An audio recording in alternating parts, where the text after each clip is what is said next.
क्या आपने कभी सोचा है कि युद्ध जीतने के लिए केवल ताकत ही काफ़ी नहीं होती, बल्कि सही व्यक्ति की सही समय पर रक्षा करना भी उतना ही जरूरी होता है। आज हम गीता के अध्याय 1 श्लोक 11 से यही सीख लेने वाले हैं। अयनेषु च सर्वेषु यथा भागम वस्थिता भीष्ममेवाभिरक्षन्तु भवन्तः सर्व इहि। इस श्लोक में दुर्योधन अपनी सेना से कहता है कि सभी अपने अपने स्थान पर डटे रहें और विशेष रूप से भीष्म पितामह की रक्षा करें। अब सवाल है, इससे हमें क्या सीख मिलती है? पहला, व्यक्ति अपना कर्तव्य होता है, सबका अपना अपना कर्तव्य होता है। दुर्योधन कहता है कि सब अपने अपने स्थान पर रहें। जीवन में भी हर व्यक्ति अपना रोल होता है। घर, समाज में, ऑफिस में जब हम अपने कर्तव्य को समझकर तभी सफलता मिलती है। दूसरा, टीम वर्क की ताकत। कोई भी युद्ध अकेले नहीं जीता जाता। एक मजबूत टीम एकजुटता और सामूहिक प्रयास ही जीत दिलाने में मदद करती है। अगर परिवार या टीम में एकता नहीं है तो छोटी समस्या भी बड़ी बन जाती है। तीसरा, नेतृत्व का महत्व। भीष्म पितामह सेना के मुख्य स्तंभ थे। जीवन में भी कुछ लोग हमारे मार्गदर्शक होते हैं, माता पिता, गुरु या मेंटर। उनका सम्मान संरक्षण जरूरी है क्योंकि वही हमारी दिशा तय करते हैं। चौथा, रणनीति सिर्फ ताकत नहीं होती। दुर्योधन समझता था केवल सैनिकों की संख्या काफ़ी नहीं है, सही रणनीति, सही व्यक्ति की सुरक्षा जीत का आधार है। जीवन में भी मेहनत के साथ समझदारी जरूरी है। पांचवा, संकट में धैर्य और अनुशासन। युद्ध के समय घबराहट नहीं, अनुशासन काम आता है। जब कठिन समय आए तो अपने स्थान पर डटे रहें, यही असली ताकत होती है। जीवन के लिए संदेश। अगर हम अपने कर्तव्य को समझें, सही लोगों का सम्मान करें और एकजुट होकर काम करें तो कोई युद्ध, चाहे वह जीवन का ही क्यों न हो, जीता जा सकता है। तो याद रखिए, जीवन के युद्ध में जीत उसी की होती है जो अपने स्थान पर अड़िग रहता है, अपनी टीम के साथ लेकर चलता है, जो अपने मार्गदर्शकों का सम्मान करता है। आप भी अपने जीवन के भीष्म की रक्षा कीजिए, यानी अपने मूल्यों, अपने गुरु, अपने सिद्धांतों की। यह आपकी असली विजय का रास्ता है। जब युद्ध शुरू होने वाला था तब एक ऐसी गर्जना हुई जिसने पूरी धरती हिला दी। वो आवाज़ सिर्फ शंख की नहीं थी, वो आत्मविश्वास की आवाज़ थी। श्लोक। तस्य सज्जन हर्ष कुरु वृद्ध पितामह सिंहनाद विघ्नोचे शंख धम्मो प्रतापवान। इसका सरल भाषा में भावार्थ है, कौरवों के वृद्ध और प्रतापी पितामह भीष्म ने दुर्योधन का उत्साह बढ़ाने के लिए सिंह के समान ऊंची गर्जना की और अपना शंख बजाया। यह केवल युद्ध का संकेत नहीं था, बल्कि यह आत्मविश्वास, साहस और नेतृत्व की घोषणा थी। भीष्म ने यह दिखाया कि जब परिस्थिति कठिन हो तब एक सच्चा नेता अपने कर्म से सबका मनोबल बढ़ाता है। इससे 5 जीवन की सीख जो हम अपने जीवन में उतार सकते हैं। पहला, सच्चा नेता शब्दों में नहीं, कर्म से प्रेरित करता है। दूसरा, कठिन समय में आत्मविश्वास सबसे बड़ा हथियार है। तीसरा, अनुभव और धैर्य संकट में मार्गदर्शक बनते हैं। चौथा, टीम का मनोबल बढ़ाना नेतृत्व की पहली जिम्मेदारी है।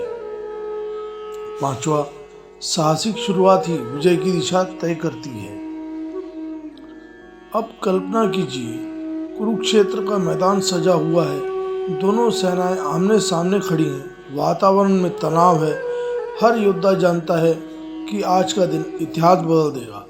तभी कौरवों की ओर से पितामह भीष्म आगे बढ़ते हैं। वृद्ध हैं लेकिन पराक्रम में अडिग। वे सिंह के समान गर्जना करते हैं, अपना शंख बजाते हैं। वो शंखनाद केवल ध्वनि नहीं थी, वो संदेश था कि हम डरे नहीं हैं, वो संकेत था कि हम तैयार हैं, वो विश्वास था कि हम एकजुट हैं। जीवन भी एक कुरुक्षेत्र है। हर दिन हमें चुनौतियाँ मिलती हैं, कभी परिवार की समस्या, कभी कैरियर का दबाव, कभी असफलता का डर। ऐसे समय में हमें भी भीष्म की तरह खड़ा होना है, घबराना नहीं है, डर को अपने ऊपर हावी नहीं होने देना है। जब मुश्किलें सामने खड़ी हो तब हमें भी अपने अंदर का शंखनाद करना है, अपने आत्मविश्वास की आवाज़ को बुलंद करना है और डर खुद ब खुद पीछे हट जाएगा। याद रखिए, एक व्यक्ति का साहस पूरी टीम को प्रेरित कर सकता है। एक व्यक्ति का आत्मविश्वास पूरे माहौल को बदल सकता है। अगर आप घर के बड़े हैं तो आपका व्यवहार पूरे परिवार को दिशा देता है। अगर आप टीम लीडर हैं तो आपका आत्मविश्वास पूरी टीम की ऊर्जा तय करता है। अगर आप विद्यार्थी हैं तो आपकी मेहनत दूसरों के लिए उदाहरण बन सकती है। भीष्म ने हमें सिखाया, संकट में पीछे नहीं हटना बल्कि आगे बढ़कर मनोबल बढ़ाना ही सच्ची वीरता है। जब जीवन का कुरुक्षेत्र आपके सामने खड़ा हो तो डर की आवाज़ मत सुनिए, अपने अंदर के शंख की आवाज़ सुनिए, क्योंकि जीत हमेशा उसी की होती है जो शुरुआत में साहस करता है। अगर आपको गीता की यह सीख अच्छी लगी हो तो कमेंट में लिखें जय श्री कृष्ण। श्रीमद् भगवद गीता अध्याय 1 श्लोक 13। तत्शंखा च भैरे प्रणव अनाक मुमुखा सहसा एवं अभियंत सहसवद तुमुल अभवत। इस शब्दों का अर्थ है तत् उसके बाद, शंखा शंख, च और, भैर यानी नगाड़े, प्रणव अनाग गोमुखा ढोल मृदंग और सिंह जैसे वाद्य सहसा एवं एक ही साथ, अभियंता जोर से बज उठे, सशब्द व ध्वनि, तुमूल अभवंत बहुत प्रचंड और गूंजदार हो गई है। इसका सरल अर्थ है इसके बाद शंख नगाड़े ढोल और अन्य युद्धवाद एक साथ बज उठे और उनकी अत्यंत प्रचंड ध्वनि और गूंजदार हो गई। जब जीवन के मैदान में युद्ध शुरू होता है तो पहले शोर होता है, लेकिन जीत उसी की होती है जो उस शोर में भी शांत रहता है। दोस्तों, यह श्लोक केवल युद्ध की घोषणा नहीं है, यह जीवन के हर संघर्ष का प्रतीक है। जब भी आप कुछ बड़ा करने निकलते हैं या नया बिजनेस, नया लक्ष्य, नई शुरुआत, तो सबसे पहले क्या होता है? आलोचनाओं का शोर, डर का शोर, असफलता का शोर, लोगों की बातें। ठीक उसी तरह जैसे कुरुक्षेत्र में शंख और नगाड़े एक साथ बज उठे, यह शोर दर्शाता है, यह बताता है कि अब निर्णायक क्षण आ चुका है। जीवन में भी जब अवसर आता है तो परिस्थितियां शांत नहीं होती, सब कुछ हिला डुलता रहता है, मन घबराता है, दिल की धड़कन तेज हो जाती है। लेकिन याद रखिए, शोर शराबा बाहर होता है, निर्णय अंदर दिया जाता है। अगर आप बाहरी आवाज़ों में उलझ गए तो आप कभी भी अपनी आत्मा की आवाज़ नहीं सुन पाएंगे। कुरुक्षेत्र का शोर डर पैदा करने के लिए था, लेकिन सच्चा योद्धा वही है जो उस शोर में भी अपनी स्थिरता बनाए रखे। आज की दुनिया का शोर आपको डराने की कोशिश करेगा, तुमसे नहीं होगा, तुम तैयार नहीं हो, तुम असफल हो जाओगे। लेकिन अगर आपने अपने भीतर का शंख बजा दिया, आत्मविश्वास का शंख, तो बाहरी शोर आपको हिला भी नहीं सकता। युद्ध का शोर यह संकेत है कि अब भागने का समय नहीं, अब सामने करने का समय है। दोस्तों, इससे हमारे जीवन की, रोज़मर्रा के जीवन की 5 सीख जो अपने जीवन में उतारने लायक सीख है। पहला, हर बड़ी शुरुआत में पहले हलचल होती है। दूसरा, बाहरी शोर से अधिक महत्वपूर्ण आपकी आंतरिक शक्ति है। तीसरा, डर का शोर जितना तेज होगा अवसर उतना बड़ा होगा। चौथा, निर्णायक क्षणों में स्थिरता ही असली शक्ति है। पांचवा, जीवन का हर संघर्ष आपको मजबूत बनाने आता है। जब दुनिया शोर मचाए तब तुम अपनी आत्मा की आवाज़ सुनो, क्योंकि जीत शंख की आवाज़ से नहीं, अंदर की स्थिरता से तय होती है। अगर आपको इस वीडियो में कुछ भी सीखने समझने को मिला हो, श्रीमद् भगवद गीता अध्याय 1 श्लोक 14। जब धर्म के लिए शंख बजा तो पूरी धरती कांप उठी। यह युद्ध की घोषणा नहीं थी, यह आत्मविश्वास, कर्तव्य और सत्य की शुरुआत थी। श्लोक: तत् है युक्ते महाति सयंद्रे स्थितो माधव पांडव वच एवं दिवतो शंखो प्रदमतु। इसका एक एक शब्द का अर्थ है तत्, तब, श्वेत यानी श्वेत है घोड़ों से युक्त जूते हुए, महति महान या विशाल, संयंत्र रथ, स्थितों में खड़े हुए, माधव श्री कृष्ण, पांडव अर्जुन, च एवं और ही दिव्यो दिव्य, शंखो शंख, प्रद्युम्न बजाए। इसका गहरी और बहुत अद्भुत, कुरुक्षेत्र की भूमि दो सेनाओं आमने सामने खड़ी है। हर योद्धा के मन में डर, उत्साह और असमझ है। और तभी सफ़ेद घोड़ों से जुते एक विशाल रथ पर खड़े हैं माधव और पांडव। यह रथ सिर्फ एक वाहन नहीं, यह एक धर्म का प्रतीक था। सफ़ेद घोड़े पवित्रता के प्रतीक, रथ जीवन की दिशा और सारथी स्वयं श्री कृष्ण बुद्धि और सत्य के मार्गदर्शक हैं। जब श्री कृष्ण और अर्जुन ने अपने दिव्य शंख बजाए तो वह केवल युद्ध का संकेत नहीं था, वह घोषणा थी कि सत्य कभी डरता नहीं, धर्म कभी पीछे नहीं हटता और जो व्यक्ति सही मार्ग पर है उसे कभी किसी का भय नहीं होता। जीवन भी एक कुरुक्षेत्र है। हर दिन हमारे सामने चुनौतियां खड़ी होती है, कभी परिवार, कभी करियर, कभी समाज की। लेकिन प्रश्न यह है, क्या हम डर का शंख बजाते हैं या आत्मविश्वास का? जब आपके जीवन का सारथी आपका विवेक बनता है, जब आपके निर्णय धर्म पर आधारित होते हैं, तब आपका हर कदम दिव्य हो जाता है। याद रखिए, शंख की आवाज़ बाहर से कम, अंदर से ज़्यादा गूंजती है। यह शंख है आपकी हिम्मत का, आपके कर्तव्य का, आपकी आत्मा का पुकार का। आइए जीवन की इस श्लोक से हम 5 महत्वपूर्ण सीख समझते हैं। पहला, सही मार्ग पर चलने वाला कभी भयभीत नहीं होता। जबकि नीयत साफ हो तो आवाज़ बुलंद होती है। दूसरा, जीवन का रथ विवेक से चलाना चाहिए। यदि सारथी बुद्धि है तो मंजिल निश्चित है। तीसरा, पवित्रता और सच्चाई सबसे बड़ी शक्ति है। श्वेत घोड़े हमें याद दिलाते हैं कि मन साफ रखो। चौथा, संघर्ष से भागो मत, उसका सामना करो। कुरुक्षेत्र से भागने वाला इतिहास नहीं बनाता। पांचवा, अपने जीवन का शंख स्वयं बजाओ, दूसरों का इंतजार मत करो, पहल मत करो। जब भी जीवन में युद्ध में खड़े हो, डर का नहीं, विश्वास का शंख बजाओ, क्योंकि जहाँ धर्म है वहाँ विजय निश्चित है। जब धर्म के लिए शंख बजे तो डर नहीं, आत्मविश्वास गूंजता है।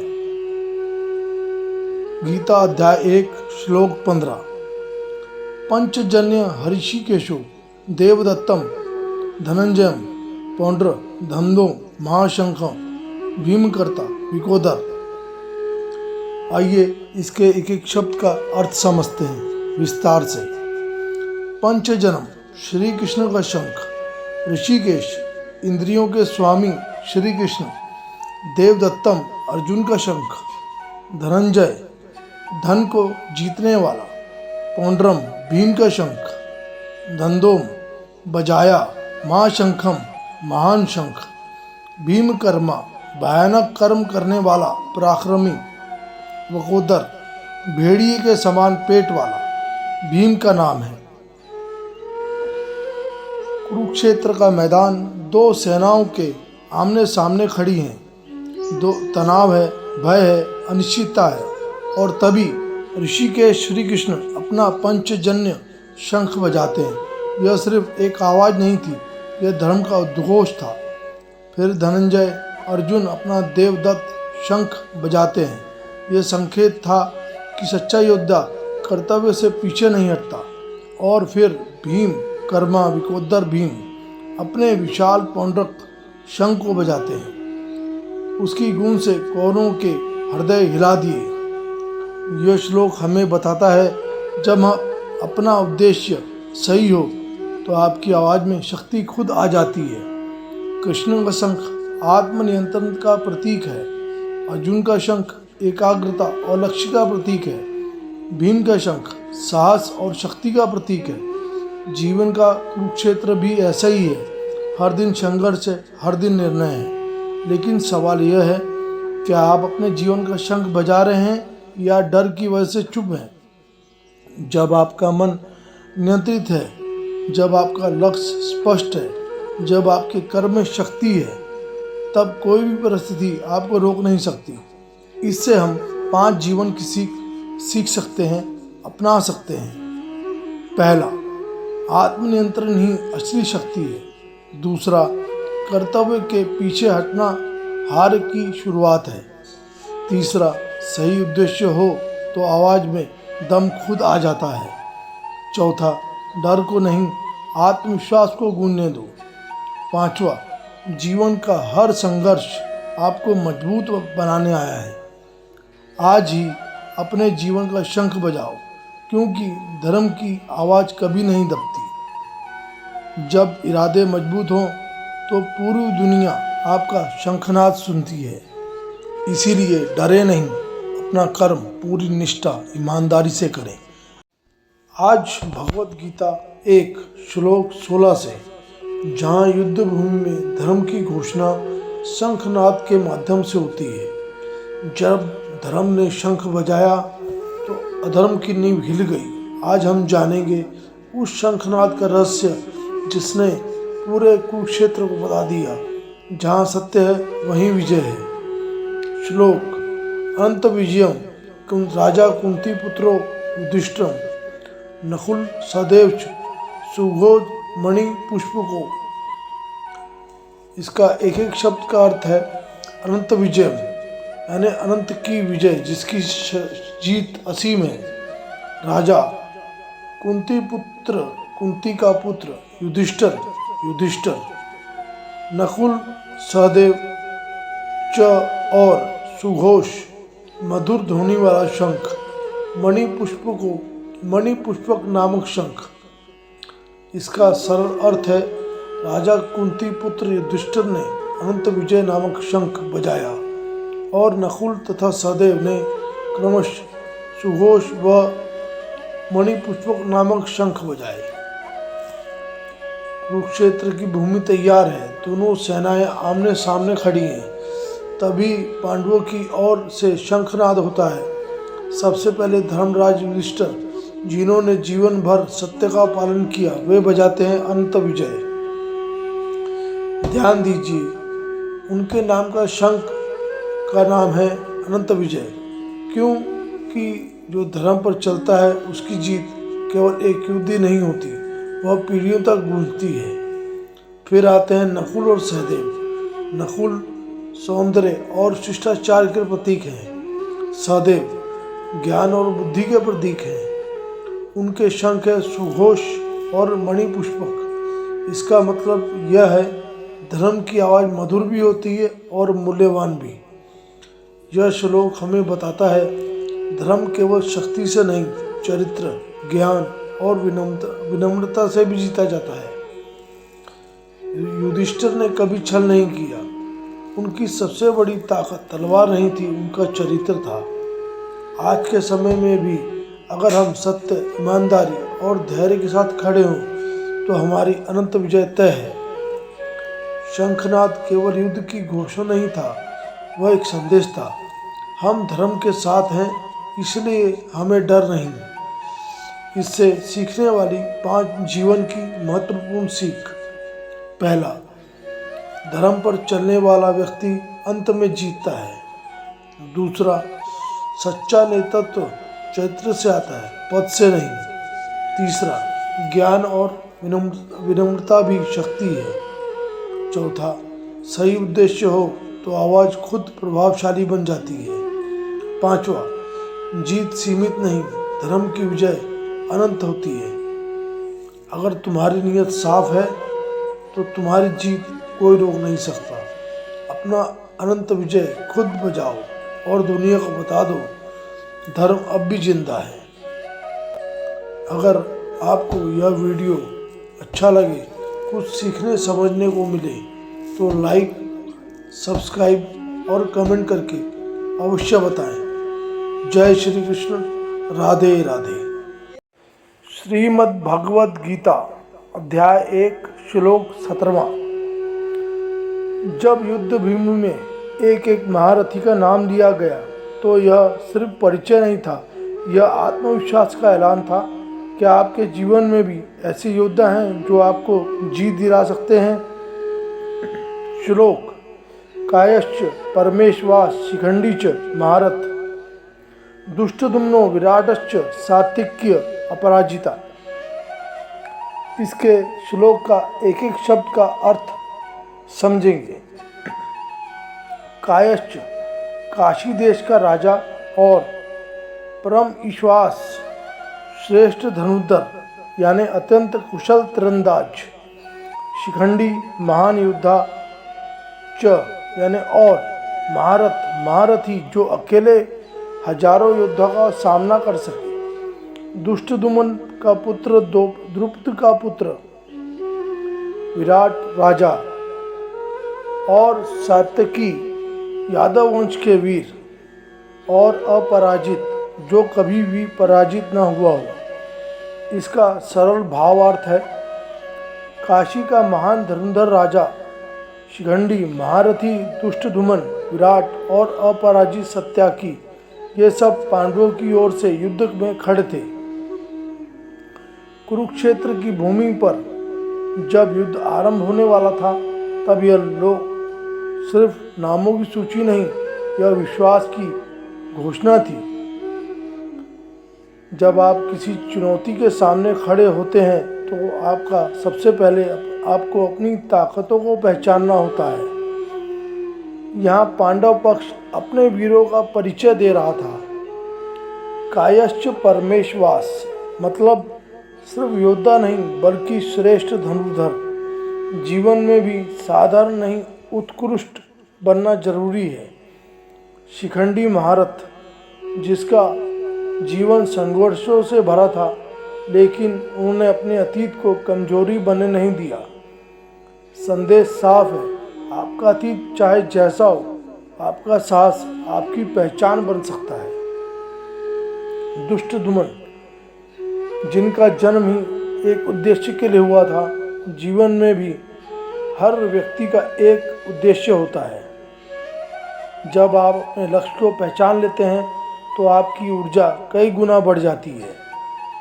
विराट वह राजा जिसने पांडवों को कठिन समय में आश्रय दिया था, सिखाता है सच्चा मित्र वही है जो संकट में साथ दे। सात्यकी अपराजित कभी हार न मानने वाला योद्धा। जीवन में जीतने वाले वही होते हैं जो गिरकर भी उठना जानते हैं। यह श्लोक हमें बताता है युद्ध सिर्फ बाहरी नहीं होता, अंदर भी चलता है। डर बनाम आत्मविश्वास, संदेह बनाम विश्वास, हार मानना बनाम डटे रहना। जब आप अपने जीवन के कुरुक्षेत्र में खड़े हो तो आपके अंदर भी कायश्च, शिखंडी, दुष्ट दुमन और सात्विकी को पहचाने। आपके अंदर भी एक अपराजित योद्धा है। इससे 5 जीवन की सीख सकते हैं। पहला, अपनी ताकत पहचानो, जैसे परमेश्वर श्रेष्ठ धनुर्धर था। दूसरा, अतीत को कमजोरी मत बनने दो, शिखंडी की तरह शक्ति को अपनाओ।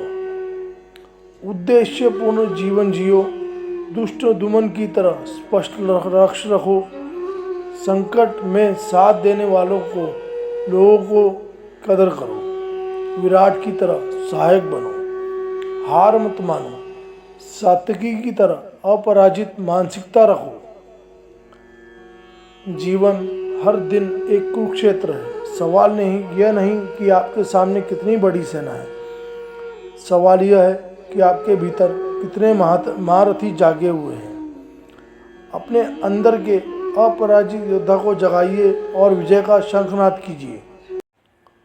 गीता अध्याय 1 श्लोक 18वां। महाभारत युद्ध का वह क्षण जब नई पीढ़ी ने भी शंखनाद किया। जब धर्म की रक्षा का समय आया तो सिर्फ महारथी ही नहीं, नई पीढ़ी ने भी शंख उठा लिया। यह श्लोक बताता है, जब उद्देश्य धर्म हो तो उम्र नहीं साहस बोलता है। श्लोक: द्रौपदया च सर्वस्य पृथ्वीपते सौभद्र च महाबाहु शंखनाद दुमु पृथक पृथक। इसका एक एक शब्द का अर्थ है द्रौपदया यानी द्रुपद के पुत्र, च और सर्वस्य, पृथ्वीपते सभी, हे पृथ्वियों के राजा। धृतराष्ट्र को बोला जा रहा है। सौभद्र सुभद्रा का पुत्र अभिमन्यु, महाबाहु शक्तिशाली भुजाओं वाला, शंख दम्मू बजाए, पृथक पृथक अलग अलग। इसका सरल भावार्थ है, हे राजन, द्रौपदी के सभी पुत्रों और शक्तिशाली भुजाओं वाले सुभद्रा पुत्र अभिमन्यु ने भी अलग अलग अपने शंख बजाए। पात्र का परिचय देते हैं। अभिमन्यु अर्जुन और सुभद्रा के वीरपुत्र, युवा लेकिन अद्भुत पराक्रमी। द्रौपदी के 5 पुत्र, प्रतिविघ्न, सूत सोम, श्रुतकिदी, शतानीक, श्रुतकर्मा। यह प्रसंग महाभारत के युद्ध का आरंभ है। कल्पना कीजिए, कुरुक्षेत्र का मैदान, लाखों योद्धा, रथों की गर्जना, धूल से भरा आकाश, और तभी शंखनाद गूंजता है। यह सिर्फ युद्ध का संकेत नहीं था, यह था नई पीढ़ी की घोषणा। जब बड़े बड़े योद्धा खड़े थे, भीष्म, द्रोण, कर्ण, तब एक युवा खड़ा था, अभिमन्यु।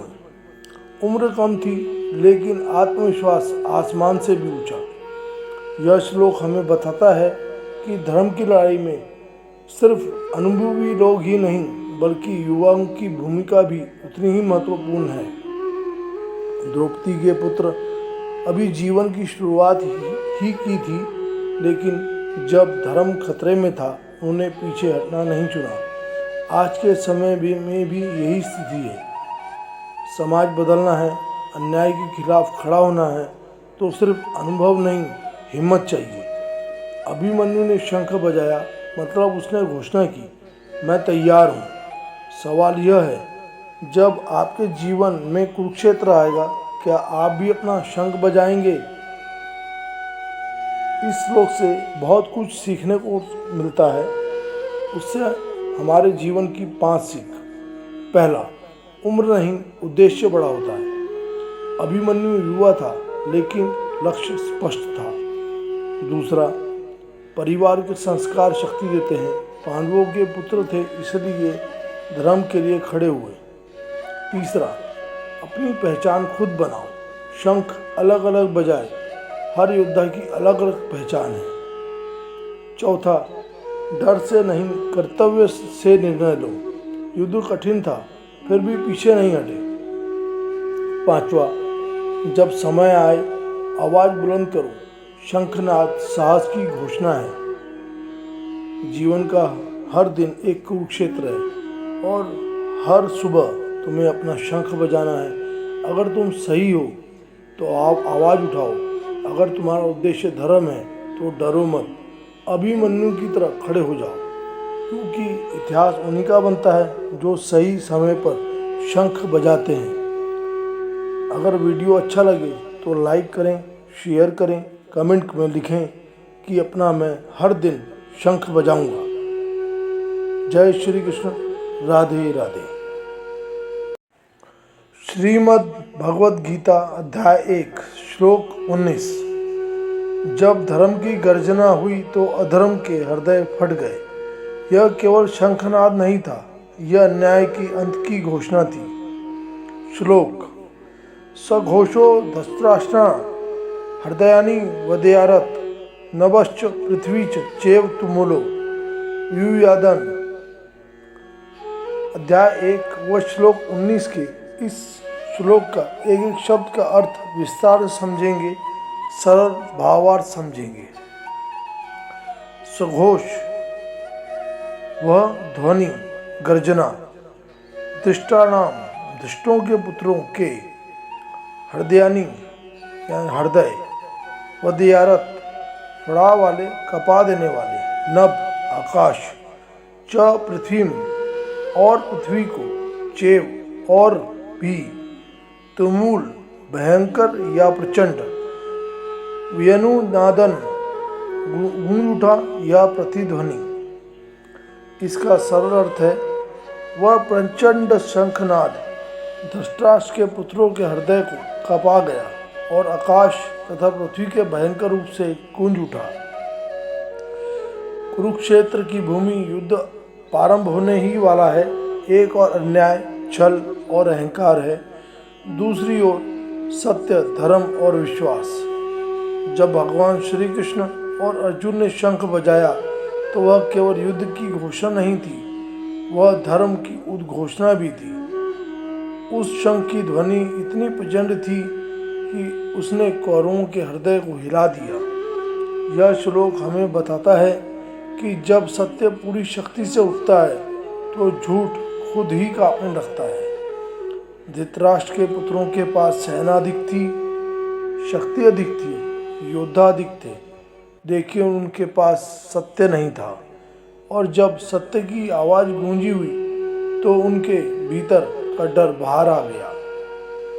आज भी यही होता है, जब आप सच्चाई के साथ खड़े होते हैं तो सामने वाला चाहे कितना भी शक्तिशाली क्यों ना हो, उसके मन में डर पैदा हो जाता है। यह शंखनाद हमें सिखाता है कि यदि आपका मन साफ है, आपका उद्देश्य पवित्र है, आप कर्म धर्म के लिए हैं, तो आपकी आवाज़ पूरी दुनिया में गूंज सकती है। धर्म की आवाज़ धीमी हो सकती है, लेकिन जब वह उठती है तो इतिहास बदल देती है।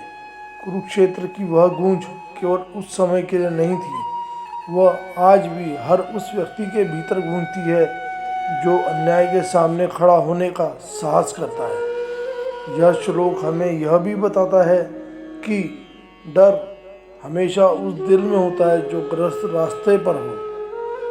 सत्य को कभी डर नहीं लगता। जब आपका आत्मविश्वास सच्चाई से जुड़ा हो तो आपकी उपस्थिति ही विरोधियों के मन में कंपन पैदा कर देती है। 5 जीवन की सीख इस श्लोक से हम सीखते हैं। पहला, सत्य की आवाज़ हमेशा प्रभावशाली होती है। झूठ कितना भी बड़ा हो, सत्य की एक गूंज उसे हिलाकर रख देती है। दूसरा, धर्म के साथ खड़े हो तो डर अपने आप खत्म हो जाता है। जब आप सत्य के साथ हो तो डर खत्म हो जाता है। तीसरा, असली ताकत संख्या में नहीं, नियत में होती है। चौथा, जब आप सही हो तो विरोधी खुद अंदर से कमज़ोर हो जाते हैं। पांचवा, आपकी आवाज़ तभी गूंजेगी जब आपका चरित्र मजबूत होगा। अपना चरित्र बनाओ, तभी आप महकोगे और चमकोगे। याद रखिए, जीवन में कुरुक्षेत्र में आप खड़े हो तो डर कर मत खड़े होना, ऐसे खड़े होना कि आपकी सत्य की गूंज अधर्म के हृदय को चीर दे, क्योंकि जब धर्म का शंख बजता है तो इतिहास बदलता है और विजेता तय हो जाता है। श्रीमद् भगवद गीता अध्याय 1 श्लोक 20। जब अपने ही सामने खड़े हो तब असली युद्ध बाहर नहीं भीतर शुरू होता है। कुरुक्षेत्र की रणभूमि में धनुष उठाने से पहले अर्जुन के मन में जो उठा वही मानव जीवन का सबसे बड़ा संघर्ष है। श्लोक। अथ व्यवस्थिताना दृष्ट्वा धृतराष्ट्र कपिध्वज प्रवत्ते शस्त्र समाते धुरून धर्म पांडव। इस श्लोक के एक एक अर्थ का शब्द अर्थात समझेंगे। अथ व्यवस्थितान, तब इसके बाद सुसज्जित युद्ध के लिए तैयार। दुष्टवा, धृष्टारान, देखकर धृतराष्ट्र के पुत्र यानी कौरव। कपिध्वज चिन्ह है जिनके ध्वज पर वानर हनुमान जी का और चिन्ह का मतलब अनु। प्रवत्ते शस्त्र समाते, आरंभ होने पर जब शस्त्र अस्त्र चलने लगे। धनु उद्यम पांडव, धनुष उठाकर पांडुपुत्र अर्जुन। इसका सरल अर्थ है, जब धृतराष्ट्र के पुत्रों को युद्ध के लिए सुसज्जित देखकर और शस्त्रों के चलने का समय आ गया, तब कपिध्वज अर्जुन ने अपना धनुष उठाया। कुरुक्षेत्र की भूमि चारों ओर सेनाओं से सजी है। शंख बज चुके हैं, वातावरण में तनाव है और उसी क्षण अर्जुन खड़े हैं अपनी बंधुओं के सामने। यह श्लोक हमें बताता है कि अर्जुन ने पहले देखा व्यवस्थितान दुष्टवा, उन्होंने स्थिति को समझा, महसूस किया। जीवन में यही होता है, जब संघर्ष दूर होता है हम बहादुर बन रहते हैं, लेकिन जब चुनौती सामने खड़ी होती है तब मन डगमगा जाता है।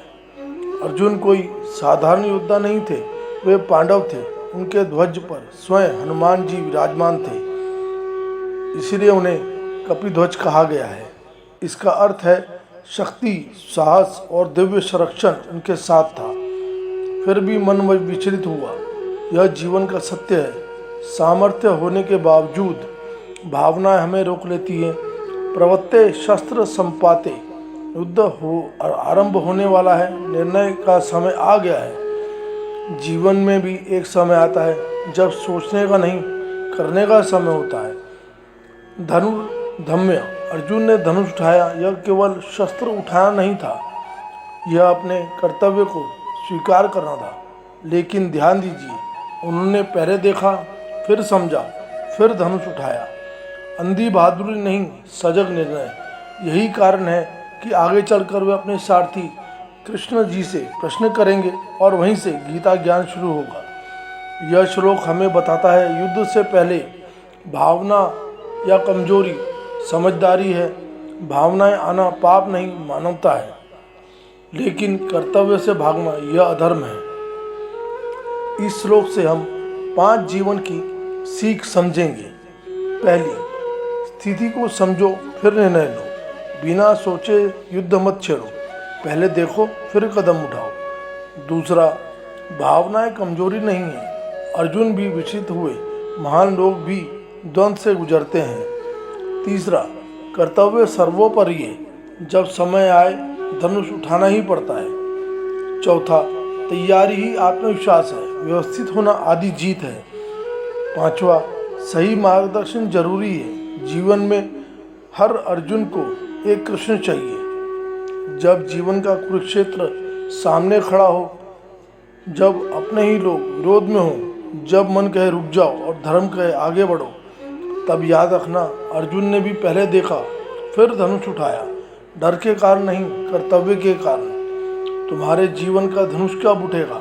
क्योंकि इतिहास उन्हें ही का बनता है जो निर्णायक क्षण में खड़े रहकर अपना धर्म निभाते हैं। अगर आपको यह वीडियो में कुछ भी सीखने वाली या समझने वाली बात नज़र आती है तो लाइक शेयर करें और कमेंट में लिखें, मैं अपने जीवन का धनुष उठाकर ही रहूँगा या रहूँगी। जय श्री कृष्ण। राधे राधे।